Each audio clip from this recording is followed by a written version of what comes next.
মার্কিন বাজারে বাংলাদেশি পণ্য ৩৫% শুল্ক আরোপের ঘোষণা দিয়েছে ট্রাম্প প্রশাসন। সিদ্ধান্তটি কার্যকর হতে যাচ্ছে ১ আগস্ট থেকে।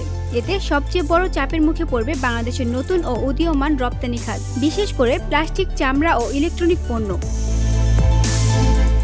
যুক্তরাষ্ট্র বাংলাদেশের দ্বিতীয় বৃহত্তম রপ্তানি গন্তব্য। ২০২৪ সালে দেশটিতে রপ্তানি হয়েছে প্রায় ৮৪০ কোটি ডলারের পণ্য, যেখানে আমদানি মাত্র ২২০ কোটি ডলারের। ফলে বাণিজ্য ঘাটতি দাঁড়ায় ৬০০ কোটি ডলারের বেশি।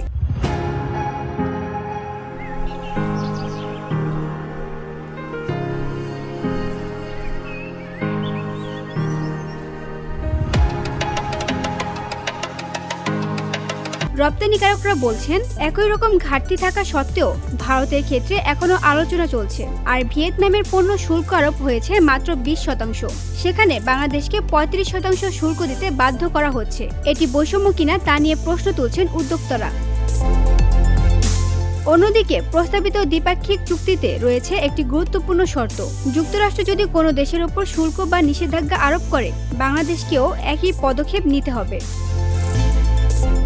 এ অবস্থায় রপ্তানিকারক ও অর্থনীতিবিদরা সরকারকে পরামর্শ দিচ্ছেন জাতীয় স্বার্থকে অগ্রাধিকার দিতে, সতর্কতার সঙ্গে সিদ্ধান্ত নিতে, বিশেষ করে বিশ্ব বাণিজ্য সংস্থার নিয়ম ভঙ্গ করে যেন বাংলাদেশ নতুন চাপের মধ্যে না পড়ে, সেই দিকেও নজর রাখার আহ্বান বিশেষজ্ঞদের।